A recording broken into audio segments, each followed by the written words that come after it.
You know what I mean? Right. It was like the puck was moving so goddamn quick. Those guys on both teams, those guys are like so in sync, man. Well, USA, Yeah, we should probably start this thing, huh? hockey capital of the world. I mean, dude, we're men's and women's gold medal, best country on the planet in hockey. I don't want to hear any. Yeah. I don't want to hear any arguments. I know you guys had a lot of shots on goals and put up a hell of a performance. And Got to get back on defense, man. most important person, goaltender. Most important person. You know what I'm saying? Ellie Beers. If the Chiefs didn't have Patrick Mahomes, I don't know how many Super Bowls they win, but they have Patrick Mahomes. Hey.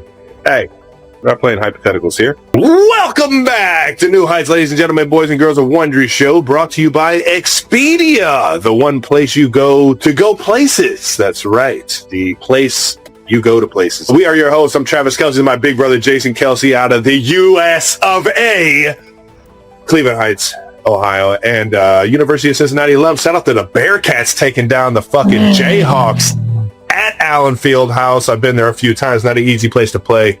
But shout out to the Cats, man.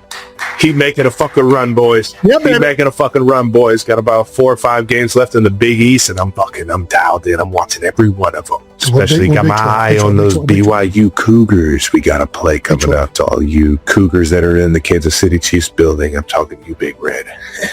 We're coming for you. Subscribe on YouTube, Wondery Plus, wherever you get your podcasts, and follow the show at New Heights with 1S for fun clips throughout the week on all social media channels. Jason, why don't you tell the people what we have coming up, knowing we've had a lot going on these past 2 weeks? Yeah, I mean, we've been off from podcasting, but we haven't been off from getting out of the house. 90% is we're going to get into everything these last couple weeks, including from our time after the Super Bowl, where Kyler and I went to the Olympics, and Travis had an absolute awesome moment at Pebble Beach with his absolute unit of a caddy. And we're also going to get into a great conversation with country music superstar Chris Stapleton. Oh, yeah. Let's go, Chris. Before we get into all that, we're obviously going to get into some of that new news. New news is brought to you by American Express. Yes, it is. All righty. We are in a full-blown blizzard. That's the new news I got here. I'll send a little text to the group chat. This is my front yard this morning. Yeah, I'm looking at the snow coming down right about now. Yeah, they weren't lying. I'm up on the East Coast right now, and it's coming down. Plentiful. It is coming down right now, and I fucking love it, man. When you haven't seen snowfall in a while, and like it get heavy and just turn the entire place white and bright. Yep. It is just so magical. It looks gorgeous. Hard to get around if the city isn't taking care of it, but it is beautiful. That's my problem, is that we have seen snow for a while now. It hasn't been missing for those of us in Philadelphia. So I'm kind of over the snow. I'm not gonna lie. It looks gorgeous. Love looking at it. But shoveling it, doing all that stuff, and then trying to freaking get around, it is a pain in the fucking ass. I'm not gonna lie. Dude, you don't have the old snowblower? Snowblower? No, I don't. No snowblower. Dude, that is an investment I need to make. You got to stop. You got to start working smarter. For sure. Smarter, not harder. Yeah. Paul Longoism. Yeah. Dude, do you remember fucking shoveling snow our entire childhood? And then when we went off to the University of Cincinnati, we come back and Dad has a snowblower? Yeah, I mean, why would he invest in a snowblower when he's got 2 kids that can shovel it?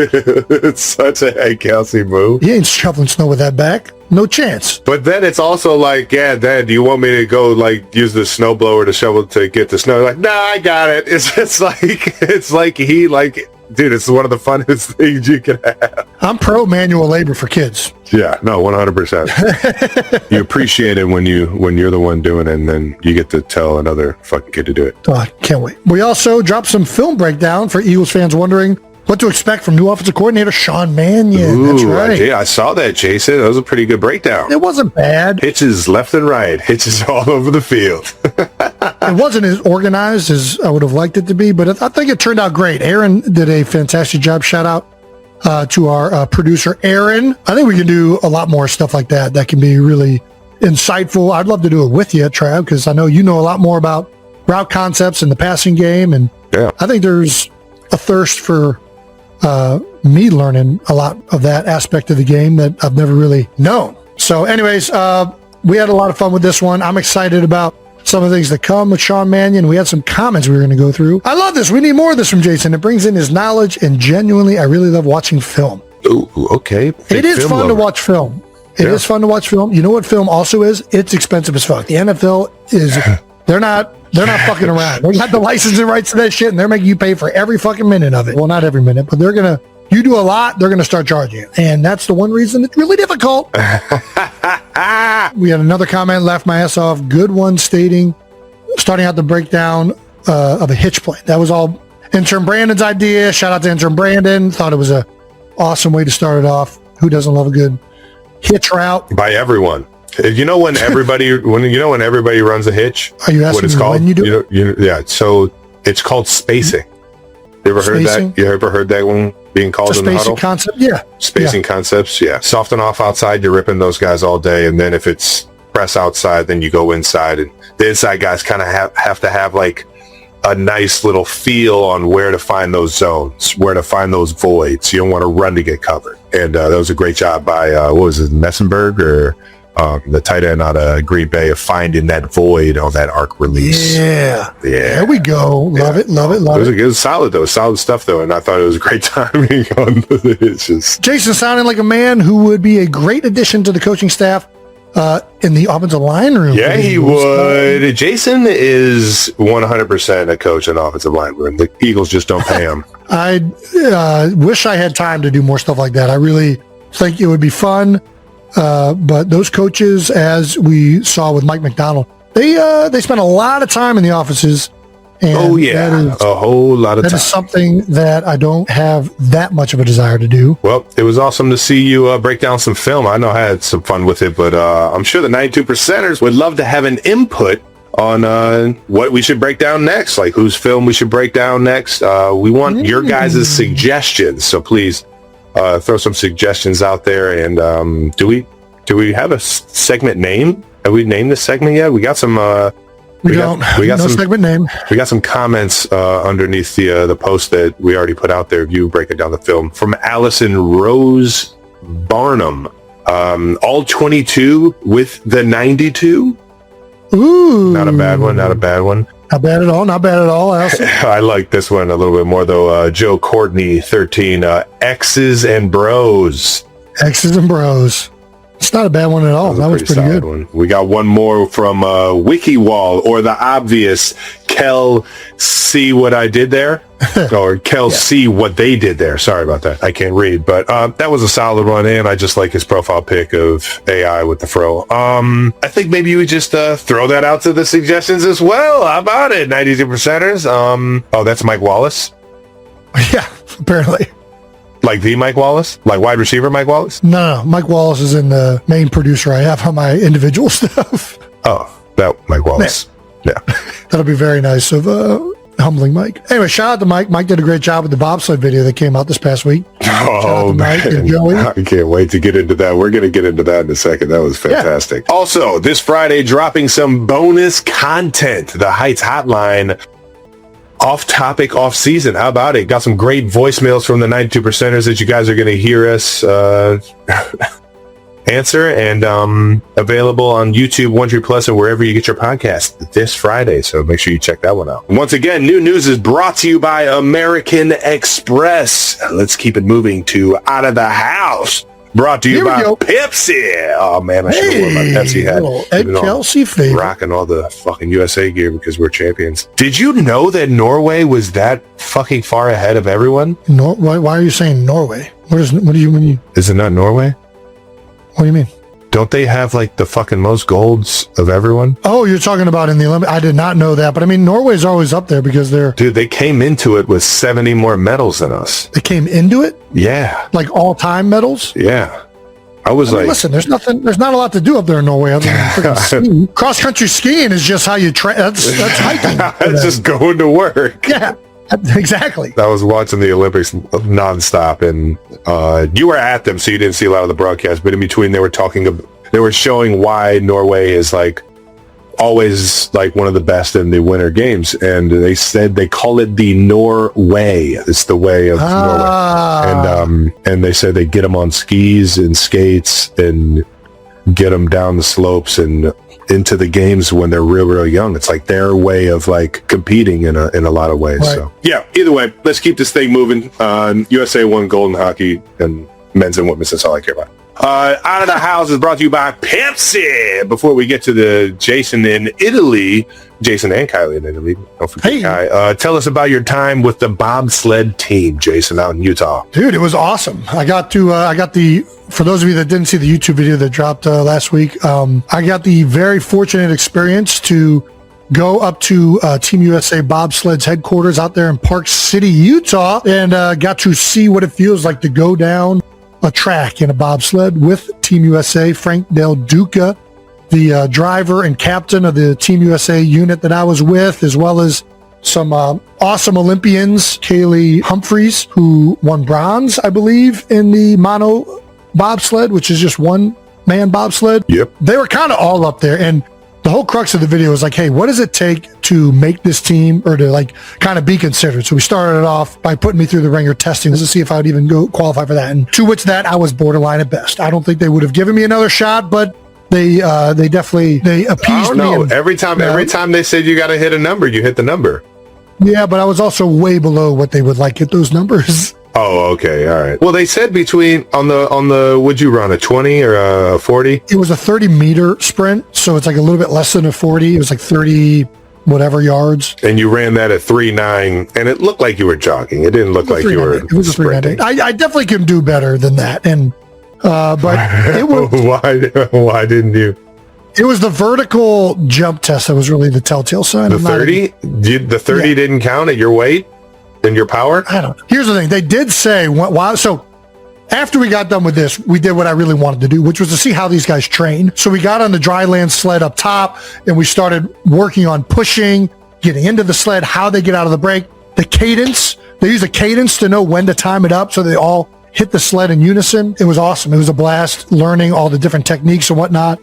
I would love to do this more. I mean, it was a humbling experience, but they did say you're coming off with some power. Definitely coming off with some power. We know if there's anything Jason Kelce's got, it's the power. I think it would be a lot of fun to do it more, and to actually, they wouldn't let me push and do it on the ice for liability concerns. You have to be better, I think, on dry land and really go at it, jumping into the thing first before they let you do it on ice. They didn't have a fucking waiver? They had some waivers, but there were also 3 people. I mean, one of the sleds in the video, the driver didn't make it in there. So they're like, yeah, we're not doing that with you. But they did say, if you want to come up to the track in Lake Placid, the indoor, we'll let you potentially try and push it and jump in. So maybe that's a future video in the making, because I would like to see that full experience. But it is the timing required, the athleticism that these guys have. All of these guys are former athletes and usually big skills. Some of them are former lacrosse players. Most of them are former track runners.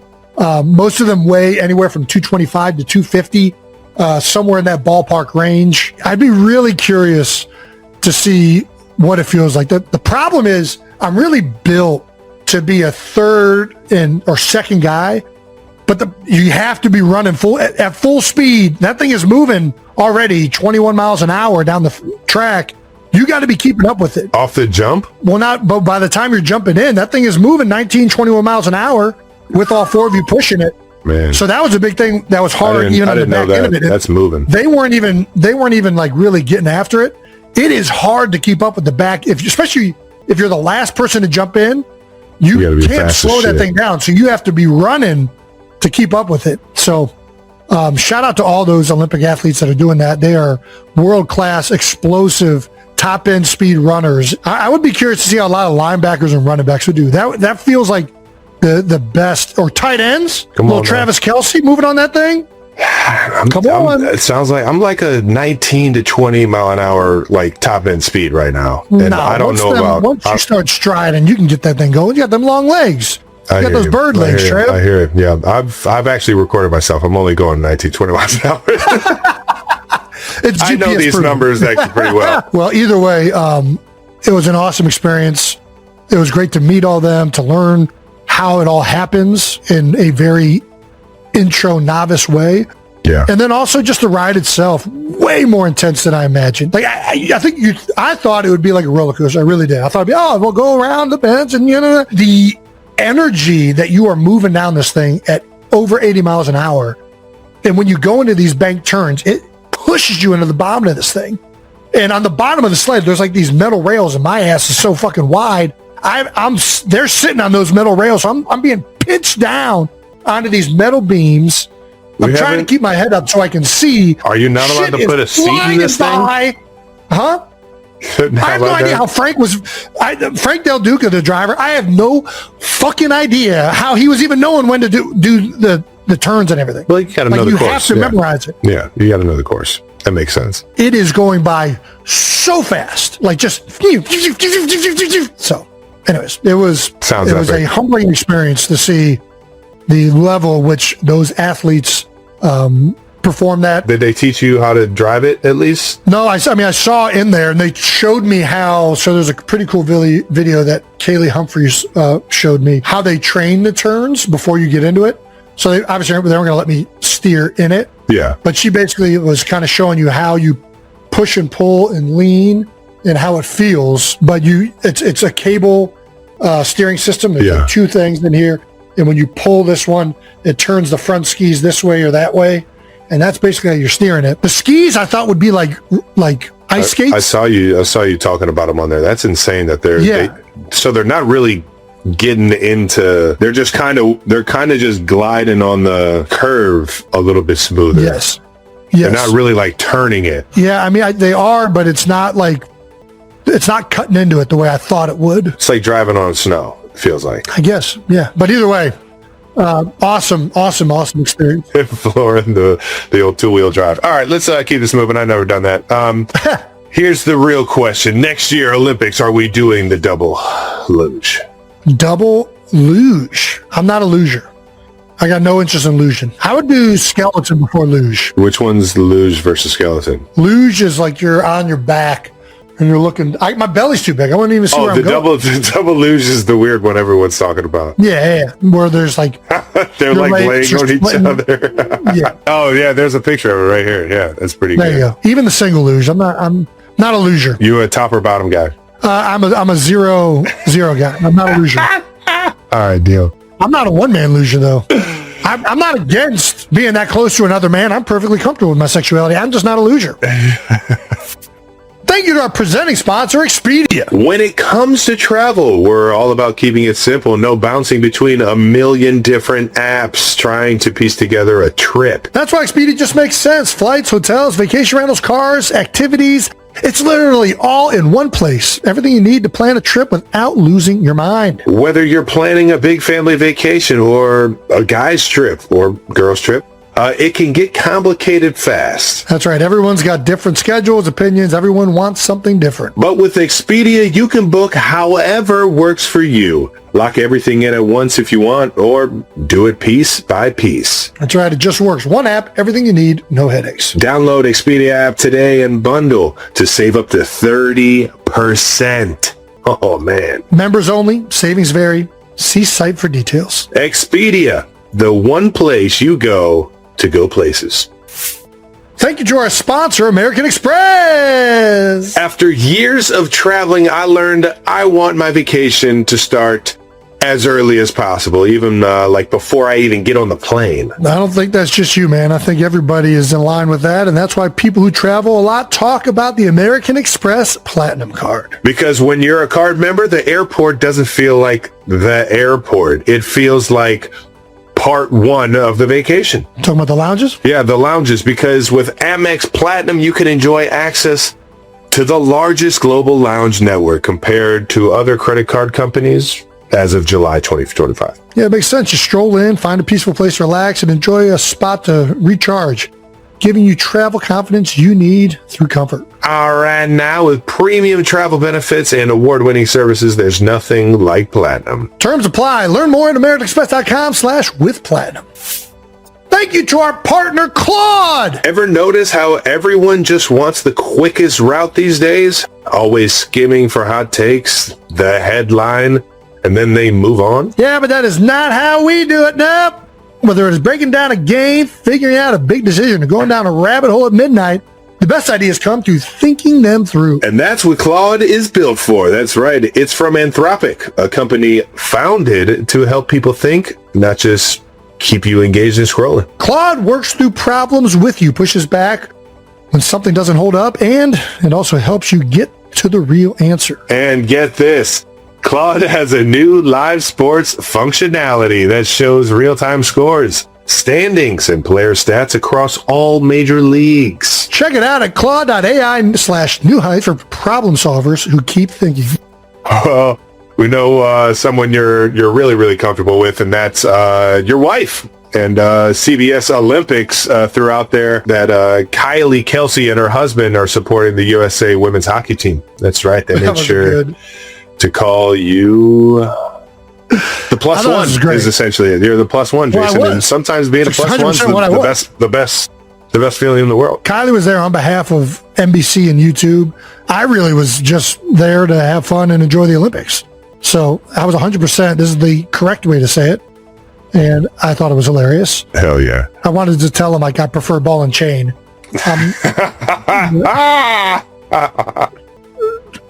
But yeah, that was the first USA women's game from the first day that we were there. That was awesome. Hell yeah. Dude, and you finally met Yoko Apollo Ono, the speed skater, minus the Yoko. That will forever be one of the funniest things. Dude, Apollo, I mean, we watched him all growing up. Hell yeah. Unbelievable speed skater. Dude, he's been to the Heights, dude. Did you talk about him coming to the Heights? I didn't actually ask him that. Dude. You're right, though. I think he did. I'm pretty sure he did. At least that was word around town, and you already know how word gets around Cleveland Heights. I believe you're right, because I think that's when the first year that the new ice rink was built, it was an Olympic rink, and they could do all the speed skating and stuff. Yeah. Speed skating was electric as shit. Oh, let me tell you. So we went to the things that we did there. We saw 4 Olympic hockey games, 2 female and 2 male games. We saw figure skating, and we saw speed skating, short track speed skating, which is the best. And the long tracks are fun, and it's cool to see everybody pick up speed. I want to see the short track. I want to see short track. I want to see short track too, but sometimes it pisses me off when they start off real slow. When they're doing the longer races, we saw the 1,500 meters, which I guess was longer. Sometimes that pisses me off. But these things were fast paced. They were moving. They're doing tush pushes because we saw the relay version of it where they get in there and they push the ass of the guy in front of them. Yep. The thing that was nice, so I felt like this watching WrestleMania and then going to WrestleMania was in Philadelphia. When you're at WrestleMania, they don't have the announcing. And you realize when you're in the venue, when you're just watching 2 guys wrestle, how much you need like the shit talking, and you need Pat McAfee saying like, "Oh, off the top rope." Like unless you have that, like it's just not that fun to be at, in my opinion, in the venue, which I think wrestling needs to incorporate the announcing in the venue. I don't know how you got to figure that out, but it would make it so much more exciting. Yeah. I kind of felt the same way watching figure skating, if I'm not going to lie. Like I would have liked to have heard Tara Lipinski and Johnny Weir announcing it live. You know what I mean? Like you kind of, when you don't have that, especially someone that is kind of newer to the sport, you like hearing the excitement in the announcer's voice that they just did something difficult. In a recent episode of the hit podcast New Heights, listeners witnessed a moment no one expected, and one that instantly became one of the most emotional scenes in the show's history. Fans are used to the playful chaos between Jason Kelce and Travis Kelce, the teasing, the inside jokes, the non-stop laughter. But this time, the energy in the studio shifted completely. The episode started like any other: football talk, behind-the-scenes stories, and lighthearted banter. Jason, calm and confident as always, joked about Travis's wedding plans. "So, who's brave enough to officiate your wedding?" Jason teased. "Please tell me it's not some high school buddy ready to spill embarrassing stories." Travis laughed, but then his expression changed. He grew serious. After a short pause, he looked directly at his older brother across the desk and said quietly, "I've thought about it a lot, and I can't imagine anyone more suitable than you. I want you to officiate my wedding to Taylor." Silence. The studio froze. Jason, a Super Bowl champion who has handled the pressure of the biggest NFL stages, suddenly couldn't speak. He lowered his head, covered his mouth, and tears began streaming down his face. "Are you serious?" he asked, his voice breaking. "I've never been more serious," Travis replied. For a few seconds, Jason turned away from the microphone, trying to collect himself. When he finally spoke, his words carried years of shared memories, childhood practices, long drives to games, growing up together in Cleveland Heights, and building careers in the NFL on different teams while never losing their bond. "I've watched you grow up, from a hyperactive kid to a man ready for marriage," Jason said, his voice trembling. "To be trusted with something like this, I don't even have the words. Thank you." It was more than a wedding announcement. It was a tribute to brotherhood, the kind that survives competition, fame, and pressure. As for Travis's relationship with global pop icon Taylor Swift, their love story has captured worldwide attention. But in that moment, it wasn't about headlines or celebrity buzz. It was about family. And for a few unforgettable minutes, millions of fans weren't just watching two NFL stars. They were witnessing two brothers, overwhelmed by love, loyalty, and a once-in-a-lifetime honor.